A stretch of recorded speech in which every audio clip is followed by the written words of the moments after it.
বিশ্বনবী বললেন, খায়রুকুম মান তাআল্লামাল কুরআন ওয়া আল্লামা। তোমাদের মধ্য থেকে ওই ব্যক্তি আল্লাহর কাছে সবচাইতে বেশি সেরা, যে নিজে কোরআন শিখে অন্যরে শিখায়া দেয়। আপনি কোরআন শিখলে আপনি সেরা, আবার আপনি যদি শিখায়া দেন তবেও আপনি সেরা। এজন্য কোরআন শিখানোর চেয়ে শ্রেষ্ঠ কাজ হয় না। আপনি যদি কাউরে শুধু সূরা ফাতিহাটা শিখান, কোন সূরা, ওই লোক যতবার জীবনে সূরা ফাতিহা পড়বে তার একটা পার্সেন্টেজ সওয়াব আমলনামায় আপনার আছে না নাই?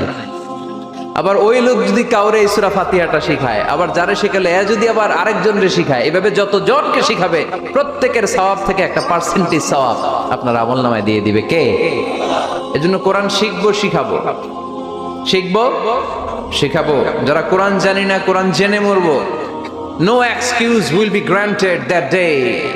সেদিন কোনো অজুহাত আল্লাহ গ্রহণ করবে না। সব পারো, কোরআন পারো না কেন? সবই তো